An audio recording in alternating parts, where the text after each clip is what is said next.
আসসালামু আলাইকুম, hello everyone, সবাই কেমন আছেন? দিস মিজান। আজকে ভিডিও টপিক হচ্ছে দুবাইয়ের ভিজিট বিষয়ের। অনেকে বারবার জিজ্ঞেস করতেছেন যে আপনারা কোথায় থেকে এবং কিভাবে আপনারা দুবাইয়ের ভিজিট বিষয়গুলো সংগ্রহ করবেন এবং ইজিতে আসতে পারবেন। আমার গত যে ভিডিওগুলো আসছিল, ভিডিওগুলোতে অনেকে এই ভিজিট বিষয় সম্পর্কে বারবার কমেন্ট করতেছেন, ভিজিট বিষয় ওপেন হয়েছে কিনা বা ভিজিট বিষয়তে আসতে পারতেছে কিনা। আর এমনিতে তো নর্মালি মানুষে ফোন দিতেছে বা দেশ থেকে অনেকে বারবার জিজ্ঞেস করতেছে ভিজিট বিষয় কীভাবে নিব। এখানেও অনেকে আছে যে বিষয় ক্যান্সেল হয়ে গেছে, কিন্তু অন্য কোম্পানিতে বিষয় লাগানোর যে টাইম লাগতেছে ওই টাইমের আগে একটা ভিজিট নিয়ে লিগেলভাবে থাকতেছে, না হলে প্রতিদিন ফাইন আসতেছে। এই জন্য আজকের এই ভিডিওটা করা।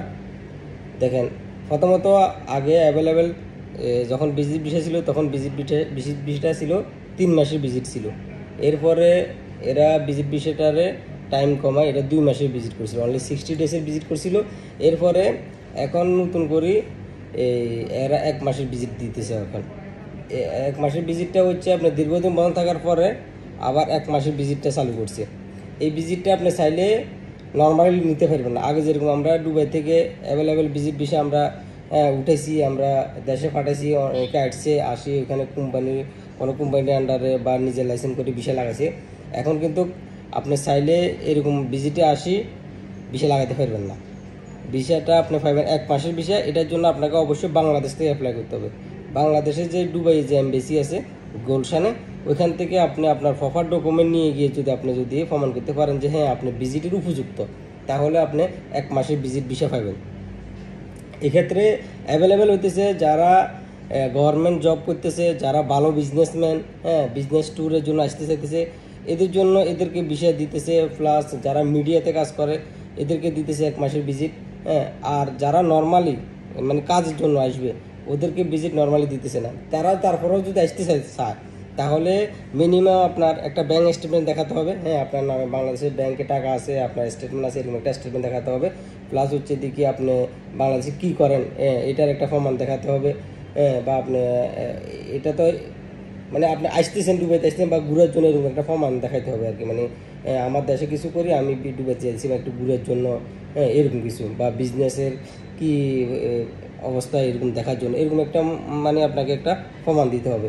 এবং কি আপনার পাসপোর্ট কপি, আপনার একটা পাসপোর্ট সাইজ ফটো, আপনার এই এই ডকুমেন্টগুলো আপনাকে দিতে হবে। দেওয়ার পরে ওরা যদি আপনার ডকুমেন্টগুলো দেখে যদি মনে হয় হ্যাঁ আপনি ভিজিটের উপযুক্ত, তখন আপনাকে ওরা 1 মাসের ভিজিটটা দিবে। এবং কি যদি ভিজিট আপনি পাই যান, ভিজিট পেয়ে গেলে আপনার মিনিমাম আপনার সাথে $500 আপনার রাখতে হবে। মানে $500 যা আসে বাংলা টাকা ওইটা কনভার্ট করে $500 আপনাকে রাখতে হবে। এবং কি আপনার রিলেটিভ, যেমন আপনার ভাই বাপ বা আত্মীয় স্বজনের মধ্যে ভালো যারা একবার কাছের আত্মীয়, এরা যদি থাকে তাহলে আপনি ওদের ডকুমেন্ট দিয়ে আসতে পারেন। আর না হলে আপনাকে হোটেল বুকিং লাজিম রাখতে হবে, যে আপনি যে এখানে আসবেন 1 মাসে আপনি হোটেলে থাকবেন, এইরকম একটা হোটেল বুকিং আপনাকে দেখাতে হবে। তাহলে আপনারা এই ভিজিট ভিসাটা পাওয়ার পরে এই দুইটা কাজ হচ্ছে ডলার আর হোটেল বুকিং, এটা হচ্ছে ভিজিট ভিসা পাওয়ার পরে। আর ভিজিট ভিসা পাওয়ার আগে আপনাকে অবশ্যই ভালো স্টেটমেন্ট দেখাতে হবে বাংলাদেশের, বা আপনার সব ডকুমেন্ট দেওয়ার পরে ওরা 1 মাসের ভিজিট ভিসা আপনাকে প্রদান করবে। এবং কি এক্ষেত্রে আপনি যদি চান তাহলে অনলি 1 মাসের ভিজিট, 2 মাসের ভিজিট এখন আপাতত বন্ধ হয়ে গেছে, 2 মাসের ভিজিট নেই, অনলি 1 মাসের ভিজিটটা আছে। আর হচ্ছে কি এটা অ্যাভেলেবেল দিচ্ছে না, প্রতিদিন 20 থেকে 30টা ভিসা অনলি ইস্যু হতেছে। তো আপনারা চাইলে এই ভিজিট ভিসাগুলো আপনারা এইভাবে নিতে পারেন। আর যদি পারেন আপনারা যদি সরাসরি না গিয়ে যদি না পান, তাহলে বাংলাদেশের যেসব এজেন্সিগুলো আছে, ভালো ভালো এজেন্সি যারা এইসব এমবেসির কাজের সাথে জড়িত আছে, তারা আপনারা চাইলে তাদের থেকে নিতে পারেন। কিন্তু এই ক্ষেত্রে হয়তো এরা যে বিষয়ের যে কস্ট যেটা, এটা আপনাদের একটু বেশি চার্জ করবে। এটাই হলো এই দ্বিতীয় অপশন। আশা করি আপনারা বুঝতে পারছেন। যদি ভিডিওটা ভালো লাগে অবশ্যই লাইক কমেন্ট শেয়ার করবেন। সবাই ভালো থাকবেন। আসসালামু আলাইকুম।